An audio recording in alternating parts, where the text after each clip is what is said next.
sneaking No, up. you are here. No, So, are all they on right. target? Listen up. How are you sneaking out? He thinks he's going to leave because there's too many people here. Through the back door? He How said many so people are too. here? All right. I mean, it's just us and the internet. It's How many just, people could there be? How many people? All right. If we're not This talking is- Golden Girls, No, I'm not shut up. staying. Shut up. This is the Loose Screws podcast. See how he treats me? It is, hold on, my notes weren't up. It is the 1st of May, 3309. It's 33. Oh, wait.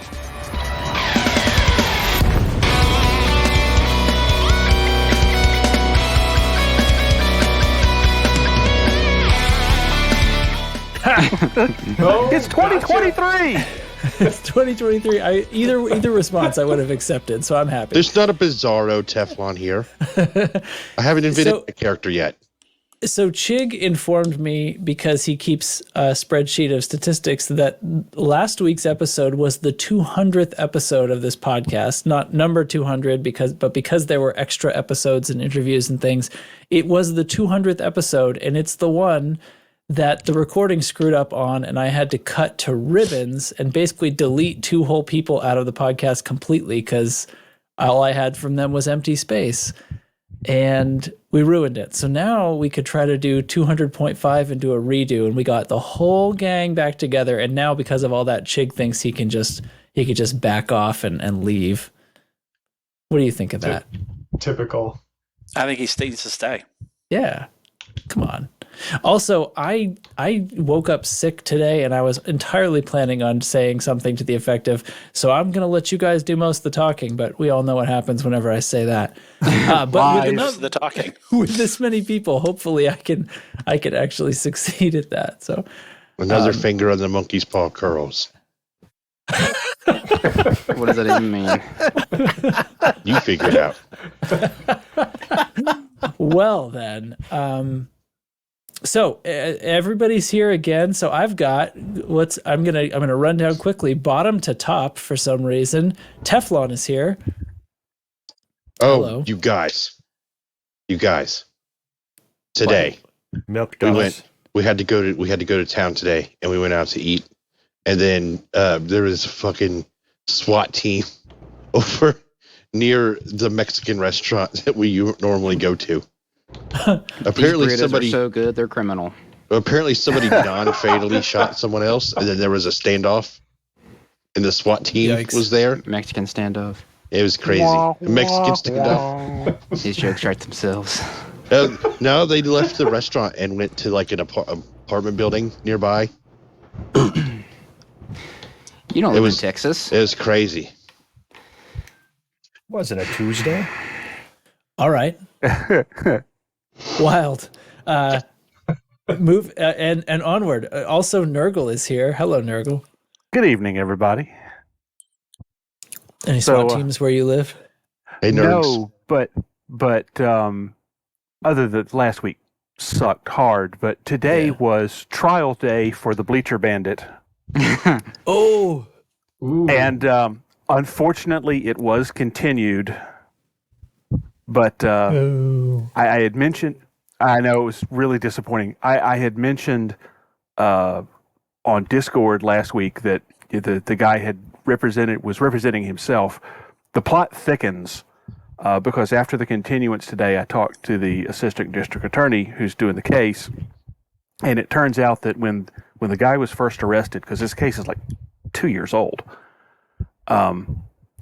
when the guy was first yeah. arrested, In fact, I was going to ask you for a recap because honestly, like, I bet some people don't know what the hell you're talking about. Oh, okay. So 2 years ago, this guy who I've put a link on Discord to the actual news story. I'm not going to go into his details here, but he drove into one of our parks, backed his car up to this small set of mobile bleachers, like, you know, the bleachers you see next to a football field, aluminum bleachers, tied them onto the back of his car and took off down the road with them.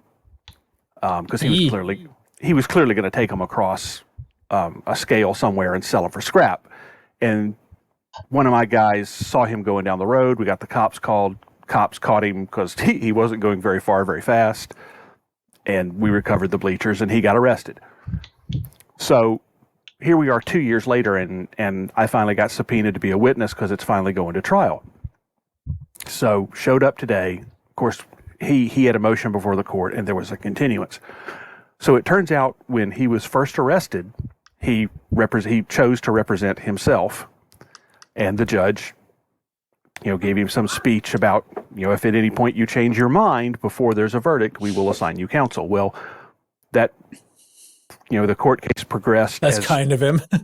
Well, and I there were a couple of other motions before this kicked off this morning for other cases, and he told a couple of other pro se defendants the same thing. So that's how I know kind of what he said. So apparently that first trial progressed along to the point where they were almost ready to actually have the trial, and at which point he said, "Your Honor, I need a lawyer." So they assigned him a lawyer, and they started over again. And that trial progressed, or that case progressed up into the point where he was almost ready to go to trial, which is now. And last week he fired his lawyer and made a motion to the judge to represent himself. And that's the motion that was heard this morning before they picked a jury. And the judge raked him over the coals and told him, look, it's pretty clear to everybody here what you're doing, but you do have a right to represent yourself, so this is what we're going to do. I'm going to grant your motion to represent yourself. The guy who is the public defender who is representing him, this guy is going to stay on as your shadow counsel, and we are going to set a date for trial. And now it just so happens that that date is actually going to be in the fall because of the way the trial schedule falls. But we're going to set a date for trial, and when that date comes around, we will have a trial. You will either represent yourself, or this man will step in and represent you, will step in and do the trial on your behalf, but we will not delay this again. So apparently in November, we will actually be having a trial.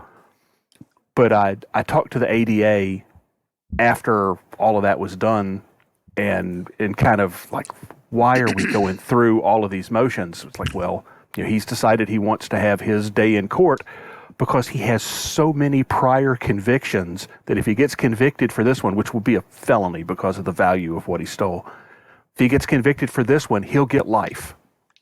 Oh my God. Whoa. Because he's got multiple strikes. And I did not know that before. It's like, okay, well, that kind of makes sense what he's doing now. But now we have to wait until November for the trial date to actually get resolution on this. What are you in for? I murdered somebody. What are you in for? I stole some bleachers. I stole some bleachers, yeah.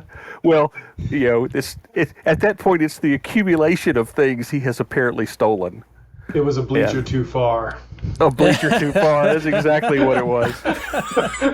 And so me, the police officer, and the detective were all sitting there in court this morning. Of course, obviously, we all got subpoenaed for this.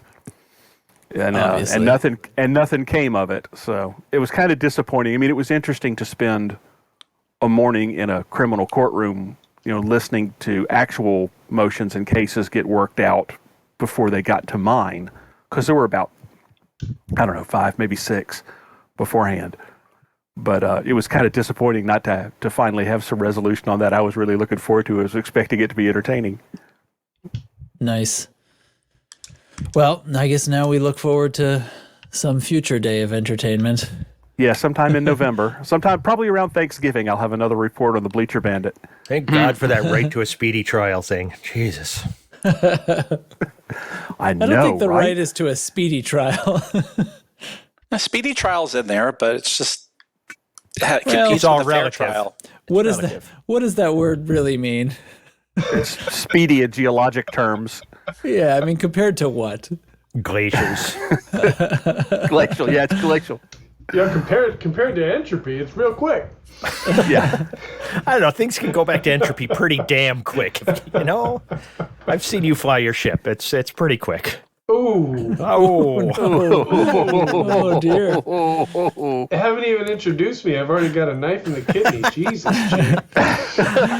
I tried to leave. You guys. That seems like a good segue. Not gonna recover. That's a really good segue for a knife in the kidney. Yeah. Yep. Oh, I just had a game crash. Am I still on the recording? You're still on the recording. I can still All right, hear you. All right, only the game crashed. Everything seems fine. All right, no worries. Lieutenant Commander, Lieutenant. Oh man, see, I'm all messed up Doctor. now. Esquire. Commander, Lieutenant Commander Data is also here. How you doing? Hello, I'm doing well. Glad to be here with all these fine folk. I forgot Doctor Commander Lieutenant Commander Data. Oh, Yeah, but we have a real bad. doctor That's- in the house, so That's why, yeah. you gotta be careful. Not that you're not a real doctor. No offense. Yeah, to Guys, say other right. flavors of Shots doctors. fired. Jesus. yeah. There's as real- doctors of other things other than medicine. It's as real as you want to make it.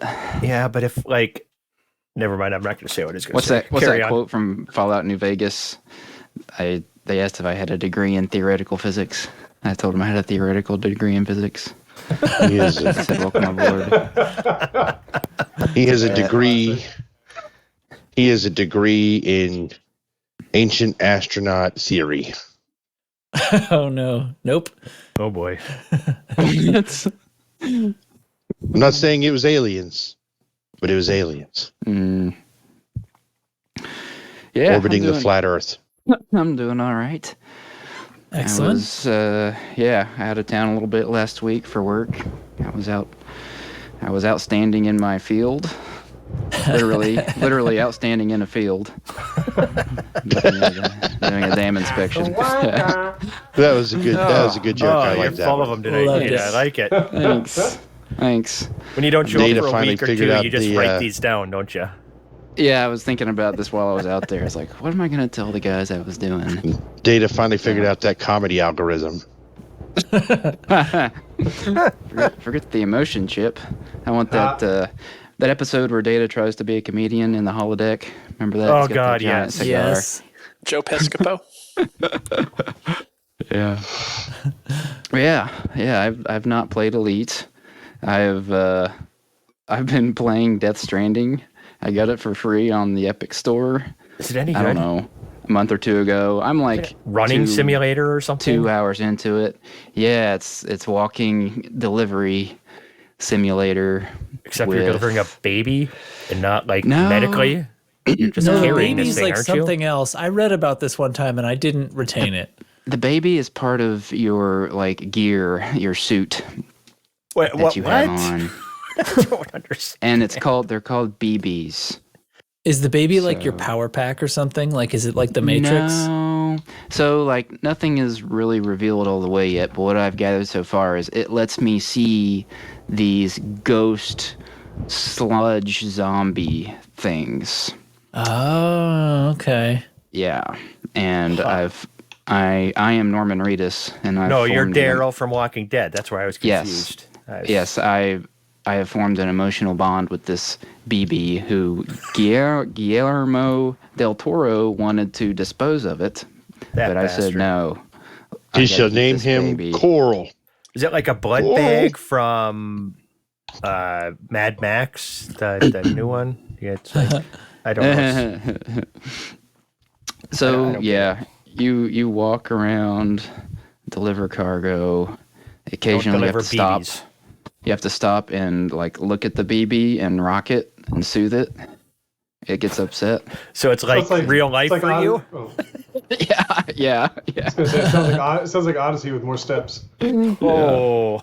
Except instead of consoling the player base, you're consoling a baby. What's the difference? Oh, Hey, boys on a roll tonight, ladies and gentlemen. wow. Oh, wow. Thank We have you. a rim shot in here? I think I forgot about that. We have had for quite a while. Yeah, we have lots of things in here. You're welcome. Don't get him going. Don't ask. Nobody ask him what else we have. Just pretend that never happened. So, did I ever mention I was watching Game of Thrones? Yes. Yes. I'm not any longer. I made it. I know there's like the vitriol for the last couple of seasons. I made it to like season 6. I Trex think it loves was. the last. Yeah, few that's when they seasons. just mysteriously stopped making new episodes. Was after season 6. It was weird. And I can't even explain like a specific reason. I just lost interest in all mean, of the storylines. That's the point where Stopped George watching R.R. it. Martin took a blow to the head and didn't write anymore. He started cashing the checks, and I was like, "Hey, wait a second." No, man, he's always been this way. Do you know how old that series is? Yeah. He's actually still on schedule. Just because it's been 12 years since the last book, He's I'm going to not pull a bitter. Robert Jordan and die, and then there's going to be Yeah. crap after. And Gotta then we're your going to have son to rely on continue Brandon already. Sanderson to come in and finish the series. At this point, at least that has a chance to finish it. The only chance. Like Robert, it could be like Frank Herbert, where like he died and then his son took over Dune, and you're like, what the hell? Yeah, well, that's kind of what Wheel of Time did too. Yeah. But I think what they need to do is whenever an author dies, just hand it off to Keith Richards to finish it, because we know he'll never die, right? There you go. That nails it. Yeah, But- problem solved. But yeah, I just got bored with it. Stopped watching it. So now we're watching Big Love, the what's the actor's name? Game Over from Aliens. What's his name? Bill Paxton. Bill Paxton. He's dead.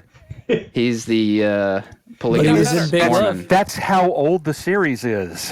Polygamous He Mormon. doesn't even have the dignity of a name. It's a single line of dialogue from one movie that he was in. I love that guy. Yeah. You know I'm that sorry. dude? That dude who was like, "It's Who's- me, who's Joe. that It's actor? me." You know, Dude. I'm the king of the world. I'm the king of the world. Y'all Who's knew that what it actor? was. Oh, that Y'all guy. knew. Y'all Who's knew that what guy? It was. He was in that tornado movie, No, right? Bill Paxton, most probably Yeah. line that he would have to get away from so rapidly now is in True Lies when he said she's got an ass like a 12-year-old boy.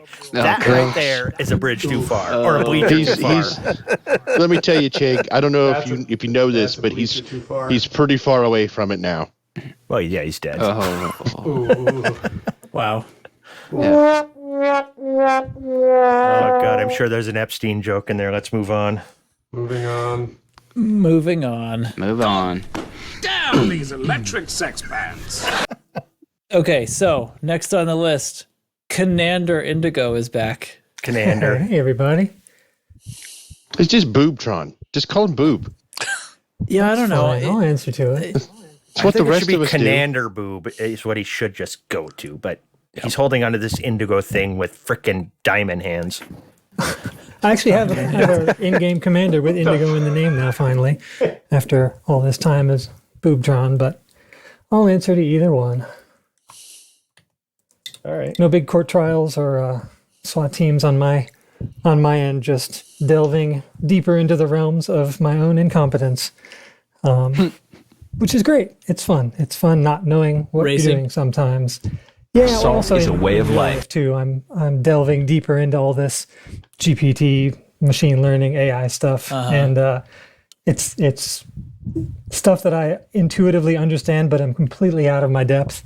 And just this last week, I discovered that there's a whole they're like us. There's a whole subculture. There's like a almost bulletin board style website with influencers and like faddish recommendations for what kind of models people should be using. And then there are people who have been doing it longer, talking about how they're all imbeciles and they're all doing the wrong stuff and how they should be scoring everything. And there are the quants who do it on Wall Street and have been doing it for years. And then there are kind of the dilettantes who are apparently on Instagram now talking about what kind of language models people should be using on their massive parallel artificial intelligence systems. It feels about like Elite does when you're brand new. It's just it's crazy. And then on the game side, I'm kind of in the same place. I'm kind of deep tall grass keyboard mouse flying stuff, but I've had to do away with relative mouse, which makes combat and FA off really, really difficult in order to use the regular mouse control in Super Cruise, which makes it so much better. So I'm wrestling right now with a macro to make the mouse wheel click turn on a turbo center mouse button. When it works, it's great, but for some reason the app that runs it craps out about 2/3 of the time. So I'm still you can't fiddling toggle with I have that? to have. There's You no can't set toggle a in the game binding for to it. No, toggle? Oh, no. no, you actually have to go into settings and change 2 things and then 3 sliders to go from one to the other. So it's Oh, yeah. it's bananas, but it's worth it almost for just the different experience in Super Cruise. I know I should probably Chiggle just tell me I should get a joystick and get over it, but Well, You should just get a joystick and get over it. Gamepad. yeah. But yeah, just flying aggressively in Super Cruise instead of just going from point A to point B has changed my game, but it's also temporarily ruined my FA off and like AX Combat. Huh. But that's about it. Right on, right on. Well, welcome back. You actually got to be heard some on the last episode, but even though most of the conversation I cut out tons of that you said too, because I had to cut out everything that didn't make sense because it was responding to silence. Oh, I was removed from the show then entirely. Almost. No, not really. Chig is back and we didn't let him leave. Not yet. What's new? Not yet. I see that reason you went reverse, that the two guys who got cut out last week get to go last in order and take up as much time as they want. I've got Well, and keep in mind, there's like nothing going on in this game right now. So it's not like we have to talk. We could just totally redo the last show and be fine. Yeah, exactly. Duh. All right. First off, I want to complain about something on Facebook. Somebody on Facebook actually posted about how dumb this game is because the galaxy is flat. If I go straight in one direction, there's stars forever. If I go up or down, there's none. This is dumb.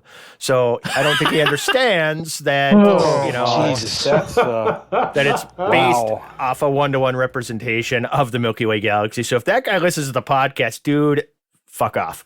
Your maneuvering pattern suggests two-dimensional thinking. Yes. All right, Grand Admiral. All right. Nice. So, I'm so tired of these. He did that too. That's Spock. Kirk. Yeah. Oh, Spock in Wrath of Khan. Yes. Spock to Kirk. Yep. Yes. I'm so tired of these flat galaxy truthers. I know, right? It's just, it's bizarre. So that's my one game nugget. Now, out of game, because everybody loves, this is the part where we do that. Y'all know I've been teaching my daughter how to drive, right? And I know you've been trying. And, I take her up to the mall parking lot, and because on Sundays, first time I went it was Easter Sunday, so there was nobody at the mall, right? But then every other Sunday, like the big hospital, we've got, I don't know, I guess every city has a bunch of hospitals these days, but the biggest hospital, they like, when like Sears closed, that's a lot of square footage. They leased that out. Now it's a surgical center. And they like don't do surgeries and stuff on Sunday. So this whole section of the lot that's like empty, very, very large section, which is great. But then I was thinking, I'm like, I had my pancreas removed so I didn't die from pancreatic cancer at the mall last weekend. It's just weird to me. But they don't do Whipples at the mall. I don't even know what that means. So Whipple is the surgery. Never mind. I was like doing whippets. I'm not in college again, but they do plenty of whippets at the mall. So on Sunday there's still that section, and so that's kind of where we've gone to drive and then do the loop around the mall to get in traffic a little bit, but didn't get out on actual roads. This Sunday was the first time I came around the one section of the mall and normally go straight to the stop sign. Instead I said, all right, turn your blinker, turn right. She goes, that's towards the real roads. I said, yes, no, we're going to get out on a real road so you can go more than 20 miles per hour. This is getting ridiculous. So we turn right, and then I'm like, turn left onto Decker Road. And we start driving, and we come over the rise on this hill. It's a road that speed it's only 30. We come over the rise, and all of a sudden, in the middle of the road, kind of at about a 30-degree angle, there's a car just stopped in the middle of the road, missing a fucking tire. Somebody's wheel fell off. Yeah, baby. It was Dubs instantly. But also, it's her first time ever driving. I have never come to a situation where there's a car in the road blocking it with a missing wheel in all of my years of driving. And welcome to driving in America. Yeah, and she's like, what do I do? I'm like, put it in park. We're switching places, because it was like at the top of a hill rise too, so it was blind, so she couldn't really go around them safely, because if a car was coming, she probably would have really panicked. So I do that. We switch. We get back in the mall parking lot. I put her back in the wheel. Then we go out another exit of the mall, and we start driving down this other road. And it was a really windy day, and all this construction foam was blowing across the road in front of us. I'm like, Jesus Christ, what is going on? So yeah, it was massive adventures, and I had to later on, I made her drive from the mall home, and we're near our home on a 4-lane road going, and I'm like, you're going to continue straight because we're going to go drop her friend off at home. And our normal way to drive home is you turn right. But told her to continue straight, and she just keeps going. And here the speed limit's 50. And all of a sudden, she just starts turning to the right, not in the turn lane, nothing, no blinker on, just starts turning to the right. My wife and her friend start screaming in the back seat. I reach over and grab the wheel because she just nonchalant. It was like some weird autopilot in her head just had her going home instead of to her actual destination. And she was not turning sharp enough to make the corner without barreling straight into the cars waiting to turn onto that road. And we're all screaming, and her brain just didn't really register it until after we turned and we're going. She was like, what? I'm like, oh my God. Literally first time I almost shit myself with her driving. Lots of scary moments. That was actually going fast, and it just didn't even register until later. And then she's all shaken, but there's like no place to pull over at this point. I said, no, just keep going. And she's like trying to stop. I said, no, you have to keep going. We're on a road 50 miles per hour. You need to keep going. Next stoplight, turn left. And yeah, very, very nerve-wracking adventure. And anybody who's ever had to teach a teenager how to drive, I hats off to you, because this is my first experience doing this, and this is fucking insanity. I did it twice. I know exactly what you're going through, and God bless you. Yeah. I was a great driver. I never did that to my parents. Yeah, I mean, it was like easy. Like, come on, guys. I don't remember raise your kids this. better. We know that's true, because I grew up driving everything under the sun. I mean, I had dirt bikes, I had go-karts, I drove a tractor. I mean, so when I actually got to be 15 and got a learner's permit, it was, okay, don't run into the other cars. Everything else is the same. Yeah, so, I told her there's only one rule you need to worry about. Don't hit other shit. That's the only rule. Yeah. Just don't hit anything else, and we're fine. And Nurgle, when that happened, they had like just invented cars. Didn't they go just like 15 miles an hour or something? Thanks, man. Well, they were also told by a horse. Thanks, man. No, Flintstone style. Use your feet. Okay. There's the catch. Pick it up and run real fast. Flintstone style. Excellent. Well, Mrs. Bloomingwin's dad was an NYPD cop, highway patrol, so she learned to drive from him. And then my father was in auto insurance in New Jersey, and my mom was just a plain old warrior. So they did everything in their power not to teach me how to drive. And so when it came time to teach our kids to drive, my wife took my wife was in charge of that, thank God. And we got ours started really early because there was a thing in Tennessee called a hardship license. And since I have to round at the hospital at 7 and she travels, our kids were like, we're done. You guys got to get yourself to school. So, when they turned 15, we're like, you guys are driving. So, and it worked pretty good. Yeah. I mean, New Jersey, where I grew up, it was like 17, and now it's like the rules there are even stricter than that. Yeah. Wow. Well, that's Dr. Bloomingwind. Let's just and let him continue. And to reintroduce Dr. Bloomingwind, the what's the trifecta BGS squad manager person and person who had to get totally cut out of the last episode. Welcome back. Well, how you doing? I'm doing great. Doing great. We that was real weird. I made every effort to get from my son had this entrepreneurial class elective, and they were presenting. It was like Shark Tank, and they all had to present their product. And I was like racing back from that on 2 wheels to make it on time for the podcast last week, and it didn't get recorded. So I was like, and then Mrs. Bloomingwind's out of town visiting her parents because her dad has Alzheimer's. So she goes up when he has his big doctor's appointments. So she's up there. So I was like, well, why don't I tune in tonight? So yeah.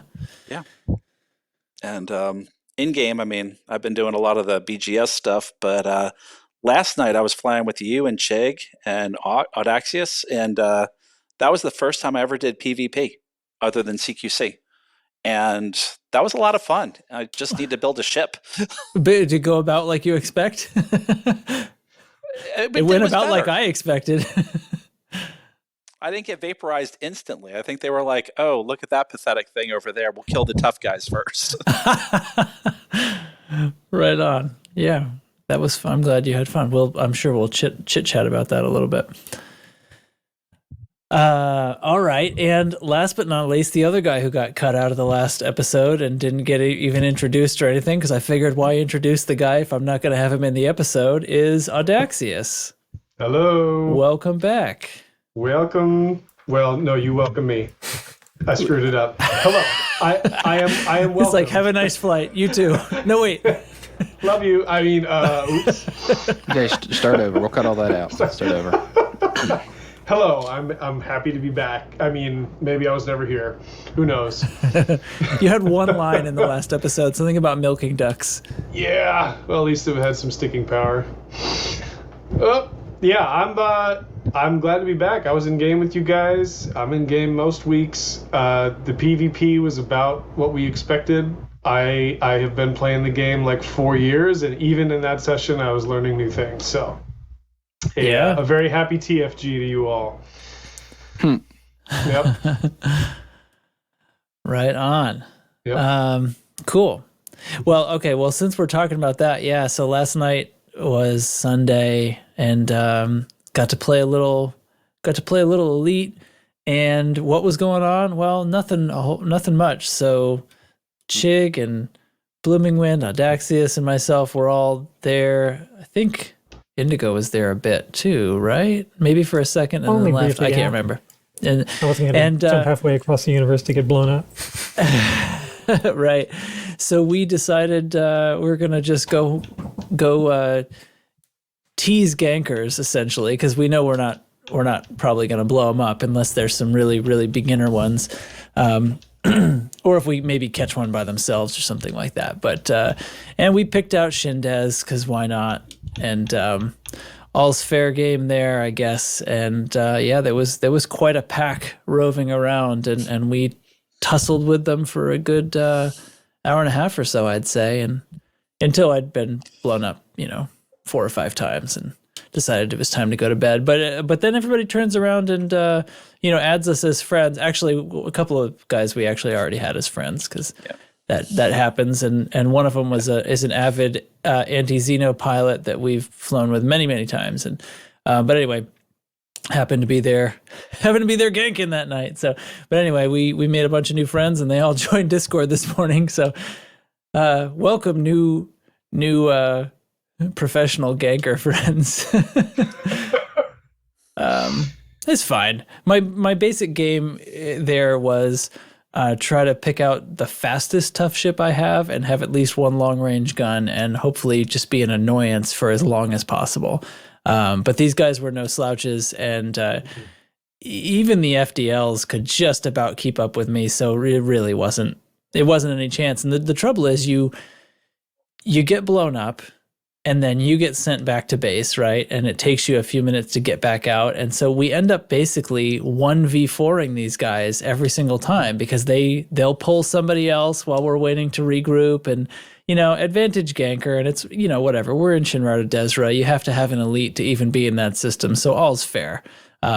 If I wanted to hunt seal clubbers, I would go to Deciat. Maybe we'll do that next time. But yeah, it was a lot of fun getting blown up when we pretty much expect to anyway, so it's fine. Yeah, I've seen people throw out a lot of ideas with interdiction and the balance of PvP, and seeing them. It's like you have the squadron of 4, it's group tactics, the cutter's there, 2 mast lock, it's very well organized. But I was like, I've seen a lot of crosstalk about all that, and I said basically the only thing I noticed last night was if there was a mechanic that the interdict did in a wing, had a mechanic that pulled their wingmates at the same time instead of this jostling and trying to catch up and drop on wake signals. I was like, that's the balance that would tip it back, I think, and tip it back towards the defender. But other than that, yeah, it's always basically 1 versus 4 and a series of rebuys, not team battle. Yeah, and we did actually manage to score, I think Audaxius, you had to leave by then, but we got 3 of us in at one time. Yeah. And I almost dropped Jenkins' shield before he finished blowing me up. When we're all tussling, all in a ball, the odds were a little different, but not quite, and we did still lose. But anyway, well, I was glad we at least got one that was a little closer to The even. situation last night, too, we could have probably just talked to them and all gotten a thing together than just fought. But those guys all have absolute meta ships. It's what they do. Yeah. And I don't know, I had stepped away for a second. Butthole Jenkins is like a freaking legend combat pilot. I mean, he's killed a Hydra with a Type 7. There's a reason he's doing this as an activity. Only pilot we know of, I think. He is the only one to ever do it. That. Unless there's some random player who's not in the community and never not talked about in it. a NARA. I don't think that's a thing, but yeah, he's the only guy to ever kill a Hydra with a Type 7. So yeah, he does not miss shots and he will kill you. You know, we wouldn't have had a chance if they'd allowed all four of us. The fact that they know how to do that. I mean, they even kind of set a trap for us one time. We're chasing the one guy, then he drops out. He must have dropped on their wing signal. We drop in, and they're all four sitting there waiting. Yeah. They just know what they're doing. Well, and Chig, I think, well, also to be fair, I think there's only one commander on record that's attacked Butthole Jenkins with an SRV bay, and I think that's you. I'm right? Yeah, that's probably not. It was not even entirely wrong. Shadow. That's you, Chig. You said don't downplay. I had a collector. I had a collector limpet. I had an SRV bay. I had a cargo rack. That ship. Once I actually went back to Shinrarta. Well, I got blown up and went to Shinrarta. I removed a bunch of stuff and then went out and tried to fight a little bit better. But yeah, you wear that feather in your cap, Chig. Hey, thank you. Yeah, it was a good time. Yeah. Yep. So, all right, sweet. That was great. So we should do some podcast stuff. We should do some segments, shouldn't we? Let's do some segments and then we'll see what we want to talk about, because I think there was a bunch of discussion with you guys last week that was essentially missed, and nothing really has happened since then, so we can, I don't know, recap our refined thoughts. But in the meantime, let's start with an update from the squadron. Incoming priority message. Squadron briefing.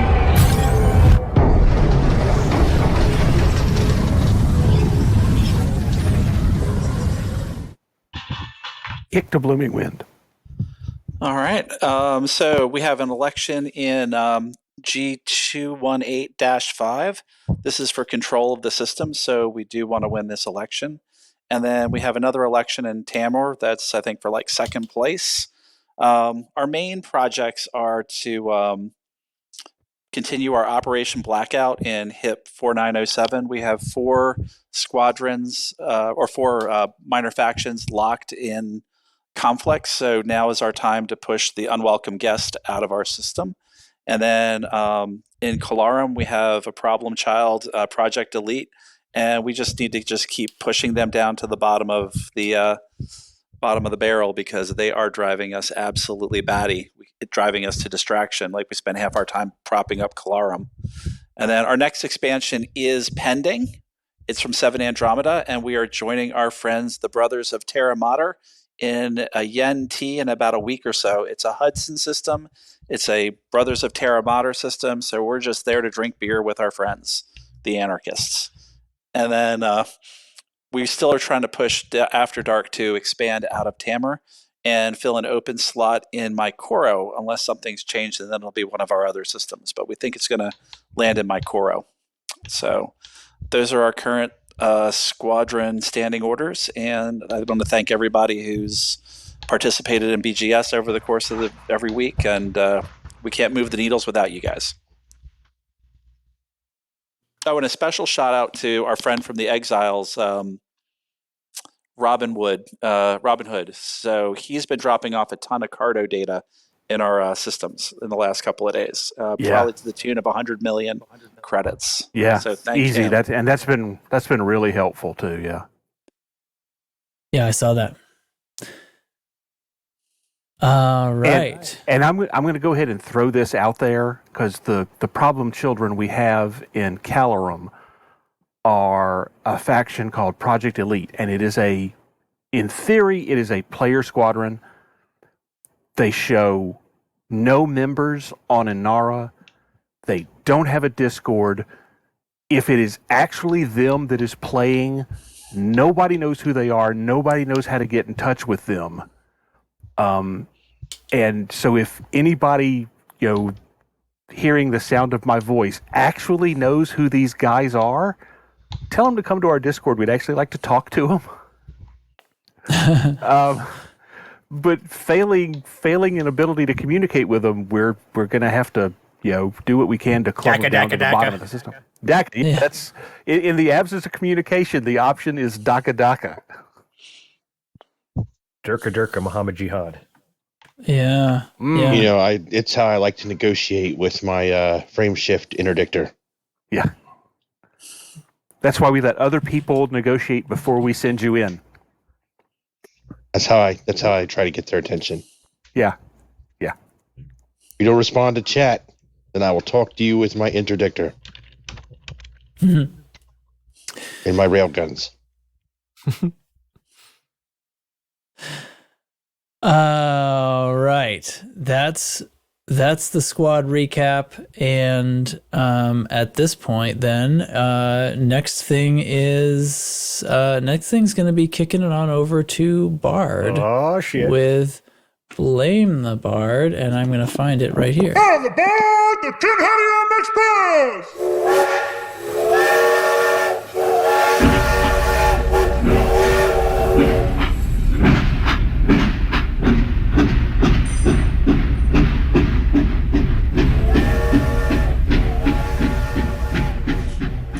As much as I like keeping these segments short, I'm thinking context is slightly more important.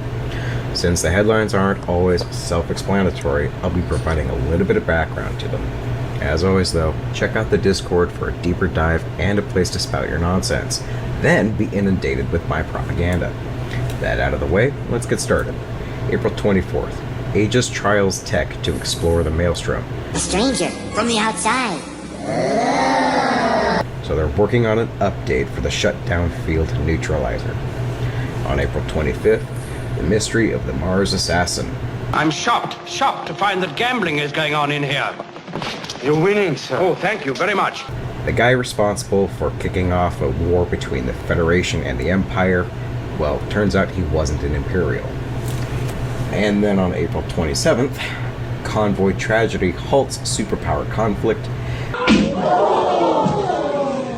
So the Imperials in this situation mistake an anti-Xeno supply convoy for a Federal convoy.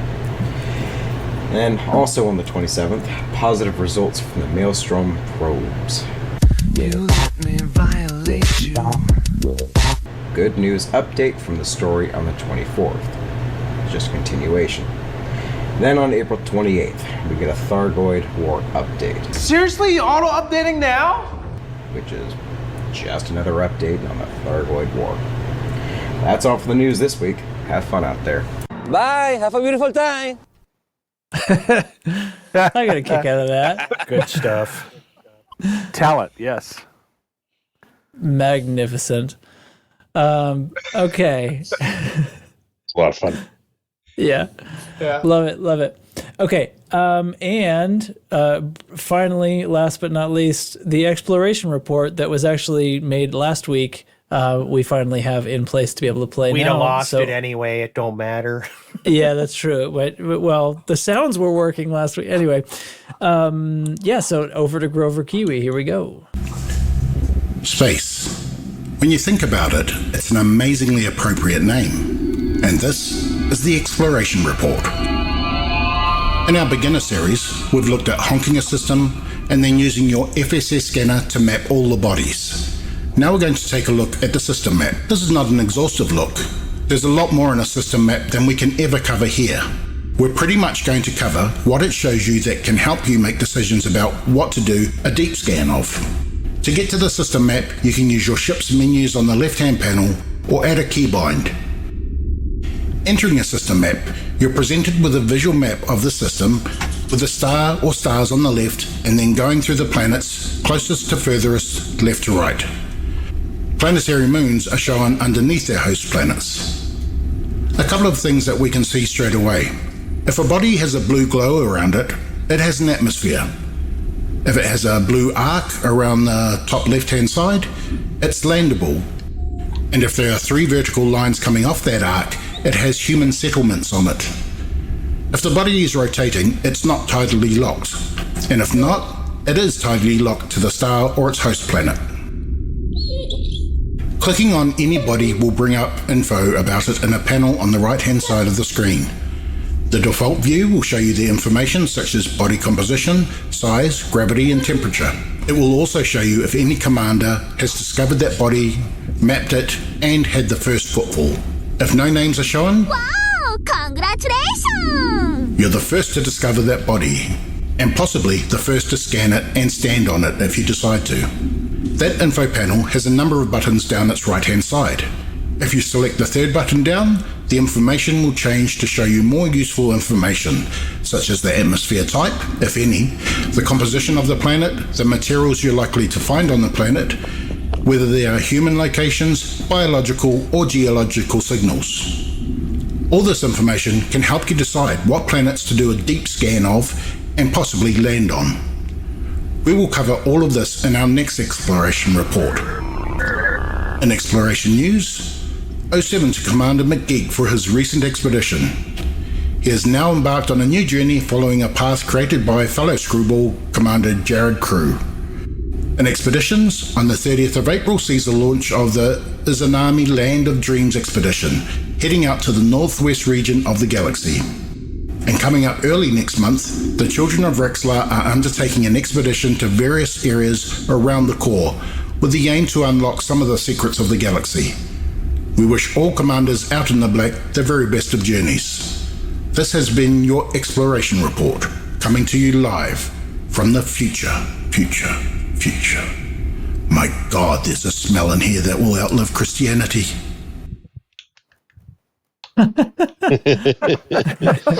Wow.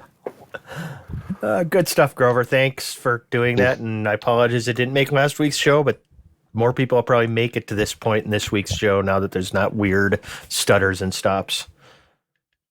Also, Hopefully. Yeah, hopefully. Also, everybody's using sound bites now. Yeah, So everybody's Grover into also it. had a message in the. Yes. Grover, And he wanted us to mention he's planning a trip to the Anaconda graveyard, and he said he wanted to do it before the next update. And isn't the update supposed to happen in like 8 days? So probably this weekend. So probably this weekend, yes, it'll be right before the update then if he's going to do it this weekend. So just get on over to the Exploration channel and Discord and check that shit out, man. Anaconda Graveyard. What are you gonna? I mean, come on. Isn't that like a super long way away? Isn't that the farthest point? Oh, yeah, I think you need a fleet carrier to jump there. Well, if you want to get out, you need alive, a fleet carrier to get back. Yeah, that's why it's a graveyard. That's right. For the uninitiated, yeah. What is this for the uninitiated?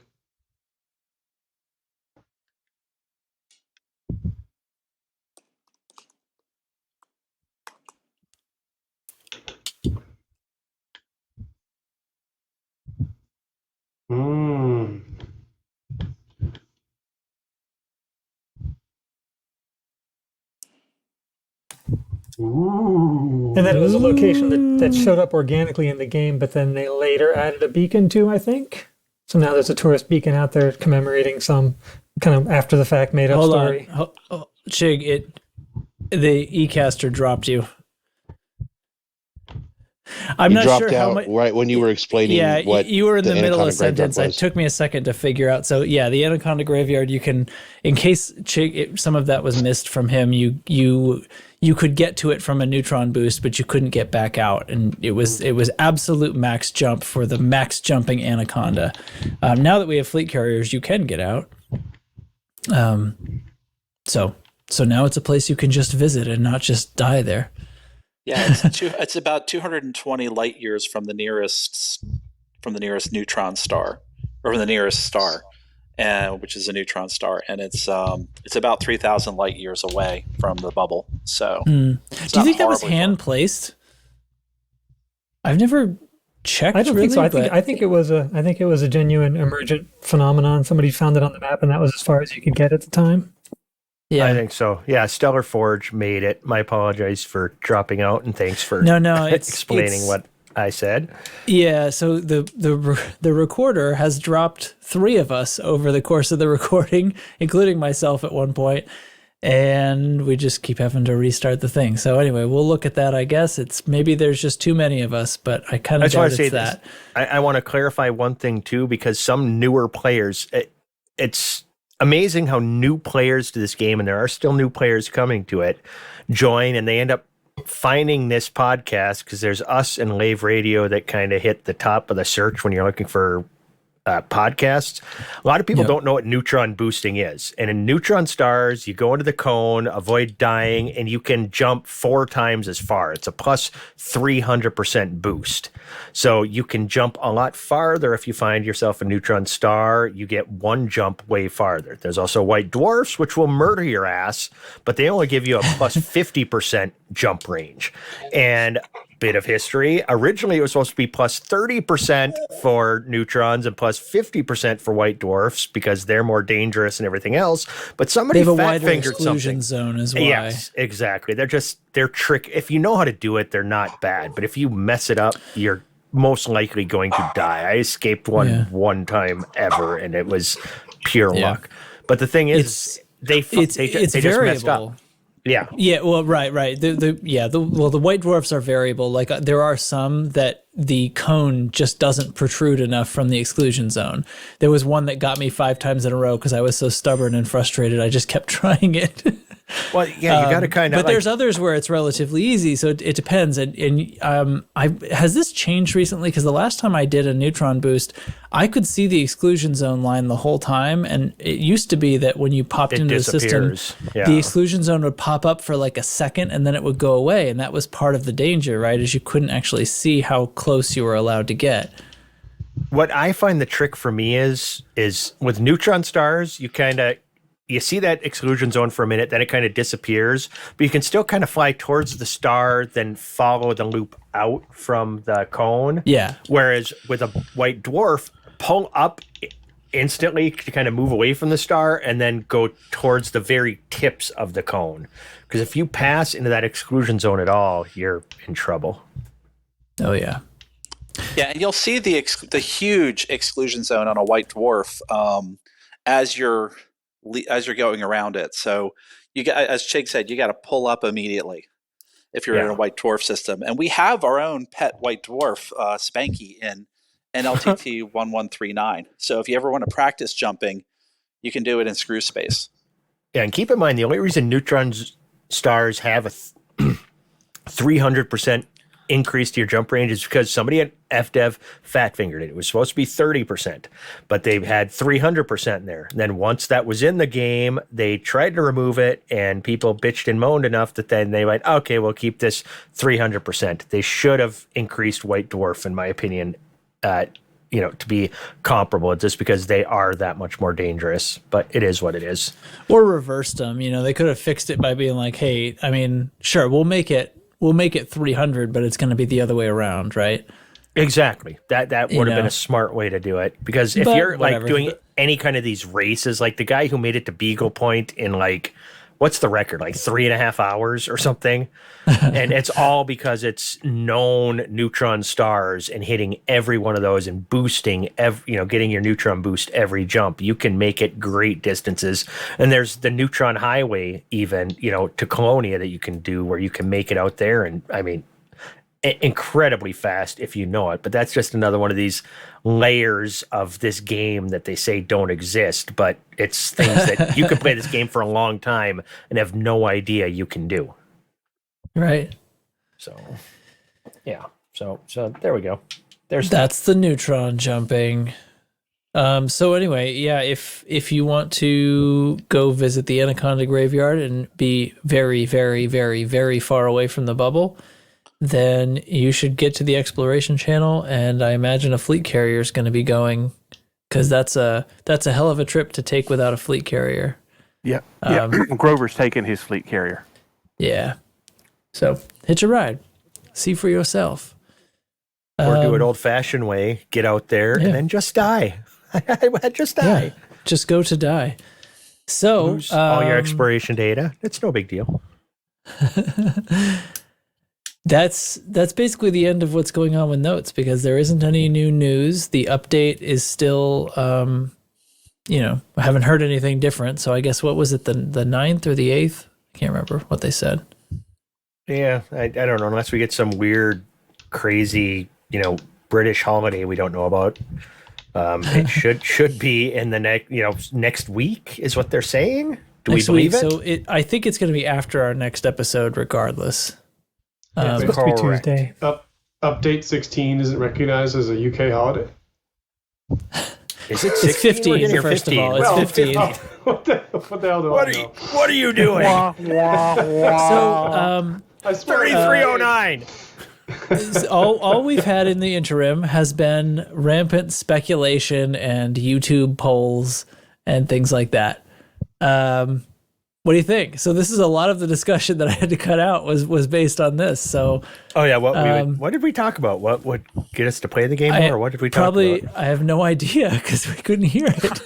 I think it was, what is the major update to a old thing that they were going to be doing? Right, because the new Thargoid ship is a little bonus. It's not the main thing, right? That's basically what we know for sure from the horse's And when mouth. they initially announced it, they said that it was something particularly ambitious. I thought that they were doing something that was supposed to be a big deal that they weren't going to tell us about. But here was a little teaser. Yeah, but we had a good discussion about the shuriken too. Did all that get cut? I didn't listen to last week's show. Pretty much. The fact that it exists was in there, but a bunch of opinion about it what ended up being cut. So, I mean, all this is for real. We've seen the ship, and just as a little tease video, but we know that it has to, whatever's going on has to have something to do with Maelstroms because of what's happening with Galnet, with them creating the enhanced pulse neutralizer that can neutralize the kinetic pulse of the Maelstrom. So we're going into the Maelstrom, but I guess the question is, what's there? Is it the on-foots? Is it, who knows what? Is it these ships? Orange Sidewinders? Just a fleet of them? Just a whole That's new what it is. A whole new category of color names for disconnects. Colors and snakes. Yes. Yep. Oh, I got the caustic Medusa. Shit. I got the chartreuse copper belly. Okay, I'm logging back. Damn, took mine. Copper belly. What are the odds? Oh my god. Navy cottonmouth. I got the eggshell garter. Wow. Somebody say something legitimate at any point. Please cut us off. I'm going to go out on a limb and say I think something really bad is going to happen. Yeah, not with the release itself, but bad for us. I mean, they've got something every rosy Orange about the Sidewinder is bad. and, right. Well, actually, I think we've reached the point where they start rolling out server updates before the actual update, because I know last night there were a whole bunch of weird network glitches going on, things that we don't see often and haven't seen in a while. And it seems like in the week and a half or so before a new update is going to get released, all of a sudden things just get a little bit squidgy. And then all of a sudden they do the update and everything goes back to being normal. But I'm talking about in the actual game, between the Feds and the Empire deciding not to go to war anymore because they accidentally killed some AX convoy, and now we're going to get to see inside the Maelstrom, and we've gotten to a stalemate in all the different clusters, and we're starting to fight our way back. It's I wonder if we're going to see some destroyed stations or something like that we haven't seen before, and that'll be part of their new audacious thing, is going to be some level of carnage that will remind us that we do in fact have to keep fighting the war, and we can't just go back to our everyday fun, Feels a little bit like... I think the really bad thing is if they do add a new Audaxius thing. That would be terrible. That would be terrible. One is just pronounced Audaxius, and you guys have enough to deal with one of me. It put me down now for the major system update is we can enter the Maelstroms. Mm-hmm. Oh, I mean, the one wow. next year. So do you think The they major update this time dramatically around. oversold? So we can enter it and there's nothing there? What do you want? Fly around. Oh, I fly around. Yeah, I honestly would not be surprised. I mean, I hope it's not, but I honestly would not be surprised if the major update is you can enter the maelstroms. Because, I mean, let's face it, Well, the they've center. done that type of stuff before. Yeah. Excuse me, the center of the maelstrom. I think that's over the line, though. I mean, there would have to be. Okay, so basically, what you're saying is you can enter them, and what we find there is inert. Is that what you're thinking? What I'm saying is my expectations for a major system update in update 15 are really, really low, and I hope they shock me, but I am expecting nothing. Oh. Yeah, all That is Daryl's the safest expecting way not as to be the update disappointed. is you can go in there and do something. He's old and cynical. Let him be, man. I'm expecting something. Sorry. What are you expecting? I What are you don't expecting? think it's a, well. For as on the nose as FDev has been over the years, I don't think the new whatever Thargoid Interceptor is it, because I think their trump cards they never allude to, for good or for ill, and I don't get it. But that's their brand. They've chosen it. They stick with it. So I was pleasantly surprised to see any kind of reveal at all, because that's a little out of character for him. I am naively hopeful for on foot stuff. I hope that we fly in there. Gross. And it's. I mean, they've got the layout for human stations as far as like docking on foot. That's in the game. That's not. I hate that I have to hope for my features as far as like how much extra work would this be, and how many features in the game are just, you can tell they piggyback off of the programming they already did. But they've got that kind of physicality in the game already. You want pie in the sky, And- super hope? Yeah, I'm just gonna naively hope that we fly in there, we dock in some way, we on foot in some way. I'm hoping there's 8 of these maelstroms. If they're all the same exact thing, I think that would be kind of it'd be fun but lame. And if it's just on ground, I'm hoping that we go in and whichever one we combat, well, they're all kind of the same first, but as we defeat them, then a new mechanic is added to the next maelstrom, and it gets continually more difficult to defeat each maelstrom, and then we win the war. Am I That would really, be really cool. Really, really hoping for way too much? That would be badass. Maybe. You know, like ground combat is one. We defeat that, then all of a sudden there's a new mothership. And the next one we beat, oh my God, we got to go on the ground and in the air. You know, I don't know. They kind of. Oh, sorry, you go, Trax. Well, I'll say that the way you're describing that, I'm realizing you're describing Thargoid on foot combat happens, but it only happens inside the maelstroms, on whatever's in there. And I think that's going to that's going to disappoint me, though. Like I wanted them to be I wanted to be in an abandoned settlement and hear sounds, right? And have them come around the corner. I want one of them to come around the corner and be a formidable force that an entire team has to fight. Put a face hugger on you, and then shit like that. And if they're only in places where I have to go to attack them and I know they're going to be there, that's a major disappointment, considering how the history of Thargoids being introduced to this game way back and all this stuff like that. They have a lot of pedigree of it being a scary, frightening by yourself when you're not expecting it reveal.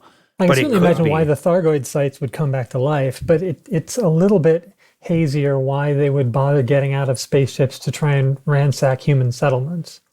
I mean, it would be great, like story-wise, to have an alien encounter, but at the same time, unless they invent some reason think for them about to be it this hunting way. through How about systems. they're already there? Like, right, we when have they all of wake these up. down ships and all of these barnacles and things like that. I mean, who's not to say that, they're not already underground and they just come up, like, as after a signal of the maelstroms, and that, or from all the abandoned stuff that from systems they've taken over. Yeah. We would have to go back and take back those systems. They could all just be crawling with Thargoids. And how cool if that's their spawning mechanism, literally the animation, like they come up out of the ground and should surprise you. Yeah, but what if the maelstrom, all right, once again, I'm going to be overly ambitious in what they can do, but what if it is like a ground settlement in there that we discover. But like, if you go in there alone, you're killed so fast you don't even know what killed you. It's creepy and stuff, then you're dead. But if you go in there with a team, and then all of a sudden you can kind of fight off what's happening a little bit, or we got to solve the puzzle of we need to kill this so that we don't get killed instantly when we go in. But it requires cooperation. And then as we defeat one, all of a sudden, there's down to 7. Then we think we can go kill the next one, but then they add a mechanism. And then all of a sudden, the old Thargoid sites start having ground stuff because they've opened those gateways as we destroy stuff. After we think we've turned the tables. Exactly. A bunch of new stuff escalates each time we defeat one. Because why did they send 8? If it's going to be the same thing in every one, and because you can't defeat all 8 simultaneously, right? So it seems like maybe as we start to fight this war, oh my God, yeah, coordinate this player base to kill 8 things at the same time. Well, we could do it at Oya. We've got ours below 80. We're like at half the Thargoid population of every other Maelstrom. You're hanging out with too many musicians these days. I think you're getting some secondhand high going. Well, they said 8 because Thargoids count at base 8. I'm calling that. How do we know my they penny count on that? 8? They just have 8 pedals. Well, they count at base 8. They have one center. They're base 1. Don't know what that means. But that's what Maelstroms, 8 pedals. Like last week, I gave the suggestion: what if that new Thargoid thing that we saw in that video is actually like a Guardian Thargoid hybrid thing, and it's not even strictly a Guardian thing, or not strictly a Thargoid thing? You know what I'm saying? Yeah. Well, I'm still pulling. Remember the crazy stuff that I made up a few weeks ago, that Salvation merges with the Guardian AI and reactivates all their stuff, and he becomes a third enemy that we have to team up with the Thargoids against. Amen. So that's the thing. Like, let's have the war escalate. Let's take it to where we've destroyed 2 or 3 or 4 or 5 Maelstroms, and then the crazy thing happens, and the reinforcements show up, and things get really hairy, and then the galaxy becomes a ball. And so then, that Facebook guy is right. So the Facebook guy becomes right, and then Salvation returns as Guardian AI, and he's everywhere all at the same time. But it has to be every ship that has any Guardian module on it. It has to be at a really bad spot. Bitches. It has to be someplace where the idea of him is something other than evil. Where he comes back and things are going so badly. It's like, well, okay, this guy's a crazy AI transformer. And, oh my God, he's actually our salvation. Yeah. Oh no, I'm really uncomfortable with that. No, that's the idea, right? Movie. That's like in the movie when they say the name of the movie in the movie. That's too on the nose. As much as FDev has appeared to be ticked off at how people like Psychic have made Salvation the super bad guy. Oh, I don't think they were ticked off at that. Do you think they were ticked off about that? I thought they thought that was fun. I thought they loved it. He was the bad guy. They loved it. I mean, they put all those stories in ahead of time about his experiments and about it being him. They laid all the groundwork for that. Yeah, why was he flying ARF's fleet carrier? I'm so confused. He wasn't. Nemesis is the name of his program that stores his mind. Remember the thing that Aegis decided isn't real? Yeah, that was but it's still in like 4 news articles so that we don't forget about it. Wasn't Nemesis the worst Star Trek movie ever? I'm so confused. It's the one that Data died in. Generation. If that's your metric. Yeah. No spoilers. Spoilers on a 20-year-old movie. Data's not dead. Haven't you seen Star Trek? I'm going to be honest. I did see a clip on YouTube, and I can't tell you how much less it made me want to watch the show after seeing a clip of Data talking about how he just feels it in his gut, and he also is old now, and I don't even want to understand why that happened. None of that makes sense. That's not how this works. It all makes sense if you watch it, though. Nope. I mean, I watched the whole thing. Nope. Yeah, but, okay, you don't have to watch it. Nope. But I won't. It all gets explained. You can't I don't make care me. if it gets explained. I care if it's good. And I enjoyed. absolutely don't believe it could be good. I don't enjoyed believe season it. 1 of Picard up until the last episode, and then I went, "This is fucking wet, Wait, you don't- smelly, flaming garbage." You don't like And I that never Picard's watched a season zombie 2 robot? or season 3. No. Oh my god, who still is gonna die at the same time? Spoilers! I like that the lower decks. Here's what happened to me. I watched a clip on YouTube because YouTube was like, "Hey, look at the scene from Picard. You like space crap." And it involved Data going with his gut against every blah, blah, blah. And the dialogue was awful. And I thought, this is not Data. I don't understand and I don't want to understand. And then they cut away to the other scene where Worf has the only good line. Job done. Worf had all the good lines on the show. I mean, yeah, he did. It centered me. I turned it off. And now I just bitch about it here professionally. Okay, anyway, I gotta stop. What the hell were we talking about? It's so well, we're talking anyway, about we're talking about episode 8, how bad it was. Oh no, Audaxius dropped from the recording again. What? Kick. Oh, oops. Sand is coarse. Oh, no. Wow. Gets everywhere. Yeah. Abusing his power for a good cause. Okay. I've been stabbed. I've been hit by chairs. I've been one beat more up. of these. Oh no. Okay, Shuriken. What do you think it is, Shuriken. Trax? You weren't here last week. What do you think it is? I really want the Shuriken to be the new strong thing that's going to be content for not beginner Thargoid hunters. I'm not convinced that's what will happen. It does appear, I think I agree that it appears small. I'm not sure if it's really any faster than an interceptor because I agree. When things are whipping around that close to your ship, they look pretty fast. But could be, I don't know. But it can use lightning and it does appear to be smaller. Probably lightning doesn't scout. have at the least, it doesn't have the same hearts mechanic. If it just turns out to be kind of a tougher scout, like it's an in-between thing, that'll be disappointing. I really want it to be something truly dangerous, something that could come at us in swarms. And maybe it's not like Hydra armor tough, but it should be a different mechanic that we have to learn. And it's going to be something that'll be difficult to defeat, not just a DPS race. So that's my hope. I'm with you. But also, if it's in the Maelstrom, since we're using so much Guardian stuff, you can't bring it into the Maelstrom, right? So shouldn't it be something that's fightable in that environment? You know, something that we can actually fight, because we got all of this advanced axe weaponry, and I'm still using Guardian stuff against interceptors. So, well, yeah, because the advanced weaponry was to be able to allow more people to play, because it's the main thing that they're going for. This is like this is like out of game reasoning, right? We need to make it more accessible.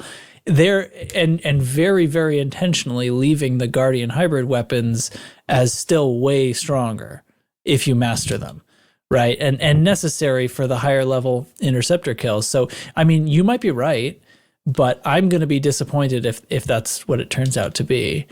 And because the thing that hasn't happened at all in this war is the really difficult, the content for really high level combat doesn't exist.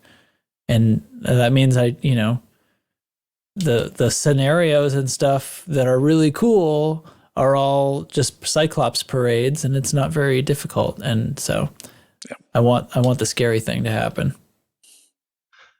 In, I guess, a system where I'm still allowed to use Guardian weapons because it should be that tough. Or we figure out how to disable the Maelstrom's effect, right?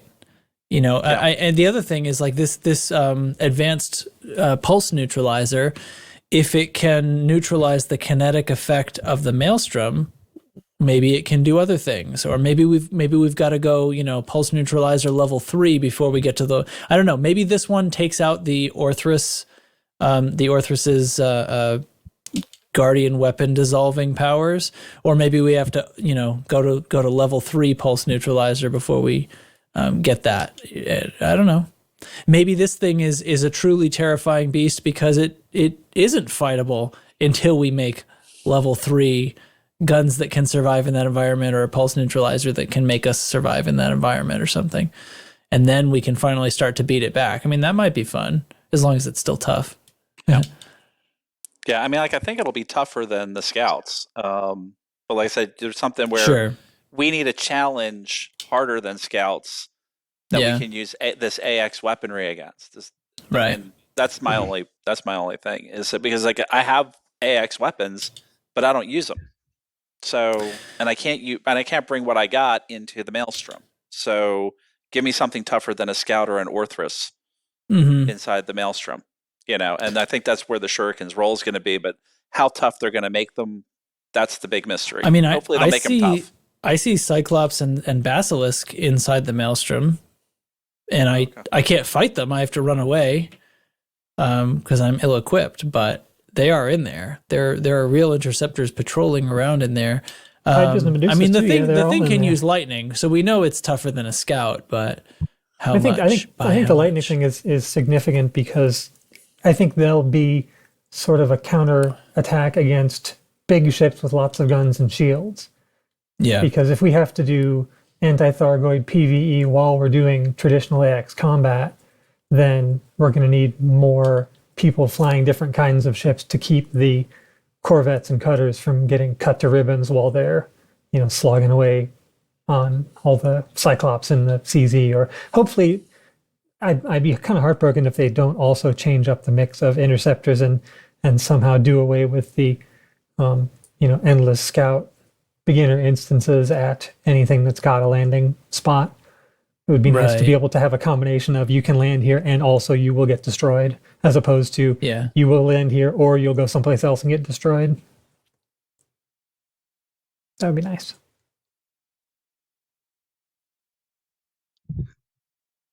Truly. Yep. What do you think? We see the Shuriken is going to be in the next thing, and they hinted that there's going to be something they're eager for us to discover. Right. Braxla. If they do, I'm convinced if they do add on foot, they know that the initial Thargoid reveal is like a remembered thing among the player base. I bet you it's similar. That anything new gets that. It's not like a Galnet article. Oh, there's all these Thargoid CZs. It's someone somewhere is on foot. And so what Trax was saying earlier is hoping that it rears up. I mean, they got to build off of the. Oh God, it's going to be cynical. But they it's okay. Embrace it. I am let it flow through Prime, you. Right? No, I'm gonna walk a very fine line here. They have had so their successes have been, let's say, evenly spaced with wide spaces between, and they need. You should write speeches for politicians. Good job. Yes. They gotta build off of the things that the home runs they've hit in the past, and like the initial Thargoid reveal. I didn't even play the game then, but like I've read about it. Super cool. Yeah. So they obviously, and that's a set formula. It would be cool again if they did it. So that would be my hunch, is if they do on foot stuff, it's going to be like one guy's all caps Reddit post, like, holy shit, they're here. Yeah. Yeah. That's what I want. The all caps Reddit post. Yep. I love Reddit. No, wait, that's not me. I'll go back to the forums if they do that. Don't say that. It's a promise. I will definitely take a peek at the forum. You're encouraging them. Well, yeah. Come on, guys. I know you're encouraging the forums. I need an open letter. Come on. Don't fail me, everybody. An open letter that just says, awesome. Awesome. Well done. No, but I agree. We've talked about this for a long time, is how one of these, you go to reboot a system and all of a sudden it's just not quite right. And then you die. And it's like, what just fucking happened? So we go there. So the Thargoids retreat out of whatever system, right? We destroy the Maelstrom, and then we go, okay, all these systems used to be green. We go to the X'd out settlement. Here I am. I got my power generator, put it in. We're waiting for the 3-minute boot up sequence. And then that shit turns green as hell instead of blue. Yep. Ooh. Uh-oh. It's bait. Or you're in one of these settlements and all of a sudden you see a tunnel like in Aliens where it's like, well, that don't look like station. Where does this tunnel go? Yeah, the walls change. Game over, man. Or game over. You're powering They're it in the up. ceiling. You're powering it up, and instead of it turning green, here's where Salvation shows up with his guardian brain. He's infiltrated the whole shit while the Thargoids were retreating, and we accidentally boot up Salvation. And he starts killing everybody. Also, you have some weird icons on the radar. What the hell is that? What is that? What are all these triangles on my radar for? What are all these octagons? What is happening? Octagons. There's a blue triangle made of Skittles. Base 8, come on. You said it. Skittles. Yeah, I don't know. There's so many possibilities for a home run. Yeah. Yeah. Are we going to get one? No. I bet it's going to go cynical bastard. Later they'll do something else to piss off a whole bunch of people. That's my. No, you know what's going to happen? Long shot guess. Double. No, we're going to be running around. We're going to be like, oh my God, look at this station. This is awesome. No. Listen, it's going to be a portal to Star Citizen. Damn, that's dark even for me. No, would it be better if they just announced what it was or what they're planning for it to be? Yeah. Say what they're working on. There's two answers to that question. If they've really got a home run queued up and ready to go, like it is, a mysterious on-foot reveal or something like that. If they've really got that on deck, then absolutely go radio silent. Just let people know, hey, you need to be here. It's going to be special, and let it play itself out. But if they don't have a home run queued up, like they drag us on for a decade, like they've never had a home run queued up before, and they've built up hype for things, and then when they revealed it, there was a big wah wah. Well, hold on. That's not the way it's gone, though. Like you're saying that, but like, okay. I present unto you. Not everything is like got to be portrayed as a home run. Like just say what is coming out. You're right. To our English listeners, in baseball, if you hit the ball over the fence, not everything is a wicket. Not everything's a wicket. You get to round all the bases. Yeah. Everything's a wicket. Here's what I'm going to say. I'm going to give you two examples. So first one, most recently, the Thargoid War, we all loved and felt like it was a home run. And it's only like the weird bugs that became available or became obvious 3, 5, 7 days later that we were like, okay. But when it happened, it was like, yes, like a board game made out of Thargoids. Awesome. Absolutely true. And then other way around, fleet carriers told us basically everything going in. It was the opposite of a home run, and everybody was like, what the fuck is this? And they had to change like a ton of stuff about it. Now, change for the better, but there was even stuff revealed that ended up getting cut completely, and it left a lot of people disappointed. So here's an example of a thing they told us about and a thing they didn't tell us about. And the thing they didn't tell us about was the one that went really well, comparatively. Yeah, Nurgle, I'm going to quote you, the Thargoid War. The quote from Nurgle, best patch ever. And Trax is absolutely right. Mm-hmm. But not Audaxius, right? He's not right, is he? No, he's right too, because I did say that. I did say that, and I stand by it. But you're making my point for me, because the Thargoid War was a home run. Now it did, about 5-7 days later, there turned out there were some things that really pissed off the community, but it was still a home run, or at least it was a solid, to use somebody else's analogy from earlier, a solid ground rule double, even after the bad things came out. But there have been so many times when they have built the hype, and the two best examples are Fleet Carriers and Odyssey, where they actually built the hype about what was going to be there, and then, it landed completely flat. So I don't think you can say that they really have an established track record of doing this right. But I thought you were saying that they should tell us what it is, and I was just citing Odyssey, Fleet Carriers, examples where they tell us and give us previews, and it comes out terribly. But the problem with both Odyssey and Fleet Carriers is they did not manage the expectations of what was going to be there. Yeah, but their job is to build hype. So how do you manage expectations and build hype? You're asking for the impossible. But how many times do we sit here and blast them when they have not managed expectations? They have let the hype get way beyond the reality, and then they're catching a bunch of flack when something doesn't land. But I think that's my point. They've got to learn that skill. Here we are. We're making the same point. They're telling us nothing. That is exactly the amount of hype that's going to leave them over. Like, it should be easy to do well in this scenario, right? Because they didn't say, oh, it's going to be this amazing thing. It's, oh, you better discover something. Something's coming. And that's where I disagree with you, because I think while they haven't seriously really overhyped it, they have left the door open for the community to come in and start hyping all these things that they think Update 15 is going to be. And I think the reality is they need to hit that middle ground of managing expectations. They don't need to, reveal everything that's coming, but they need to kind of set the stage for what this is going to be, so you don't get those stupid, outrageous, overhyped sections of the community that are, creating fantasies in their mind about all the things that are going to be great and happen when blankety blank update occurs.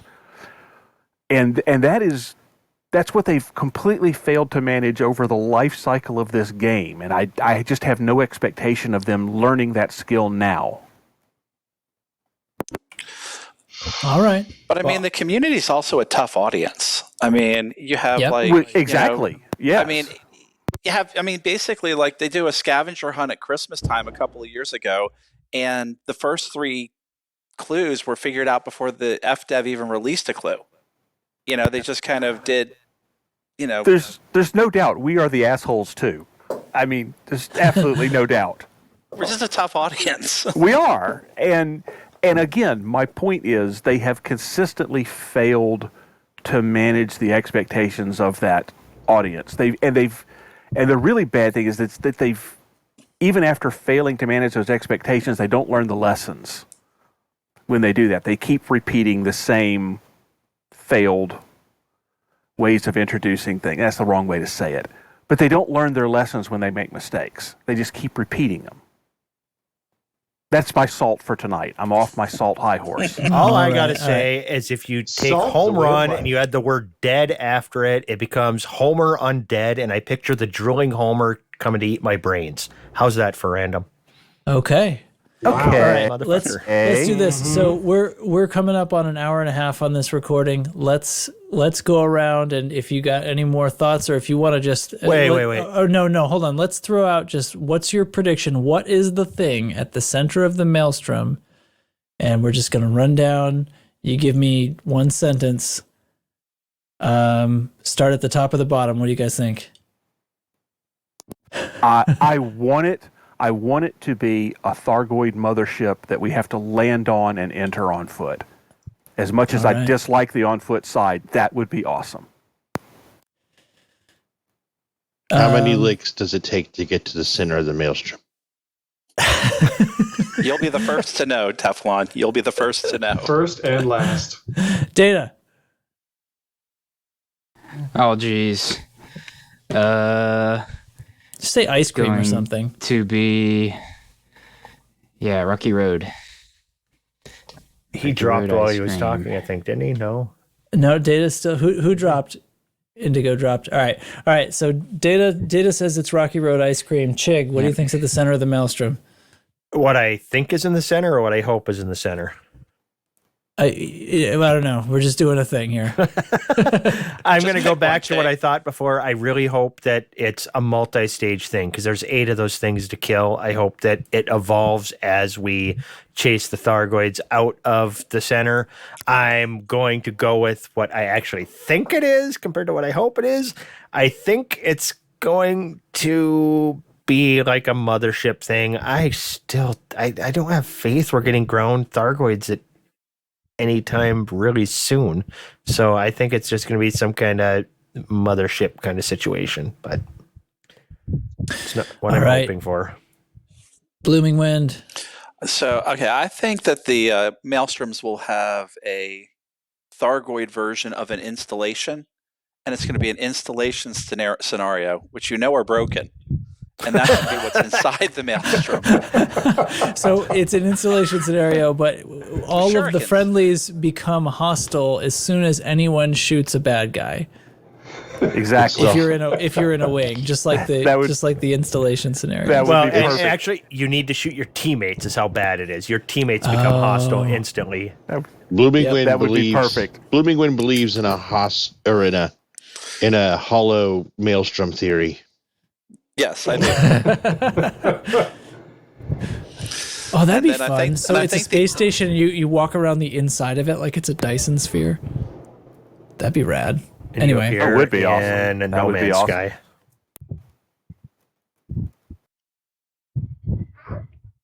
Okay, sorry, I interrupted. What else are you going to say? Yeah, Blooming Wind is still going. Let him finish.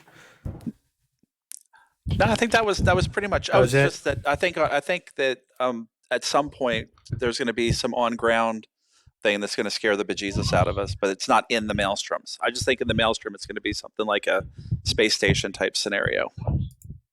Oh, cool. Daxius. Yeah, I'm going to go big and swing for the bleachers. The potentially life sentence inducing bleachers. And what's I edit the Discord again? I'm going to say it's there is an on foot component like station mothership thing that requires coordination from the inside to take down, so ships from the outside can destroy it. All right. Sweet summer. Teflon. Oh, disappointment.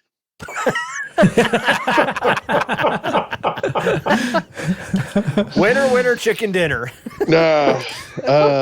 What do I think is at the center? Definitely something new to fight. Probably some kind of like. I would hazard a guess it's probably some type of mothership. What do I hope it is? I really like both Chig's and Blooming Wind's theories. I like Chig's escalation idea. I think that would have been great game design and very interesting and fun for the community and different and exciting. So that's how I know that's not it. And it's going to be a paint job. It's going to be a paint job. Blooming Wind's idea of like a base inside there. I really like that. It'd be cool if it's like a so you know how human ships would have shipyards. It's like some sort of Thargoid like production facility that's making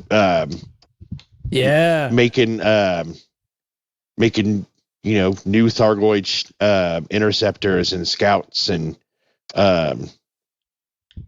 shurikens or whatever that is.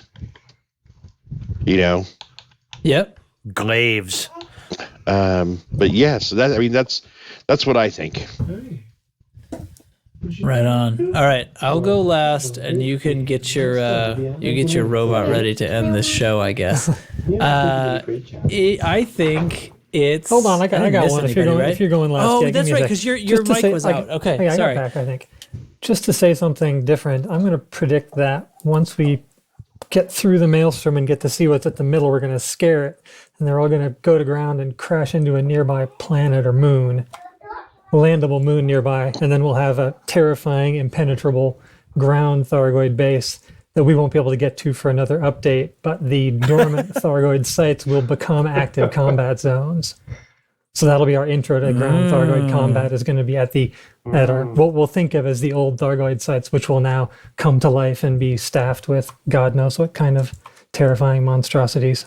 I hear you say staffed. Maelstrom. Staffed. A couple cashiers, a couple janitors, manager or two.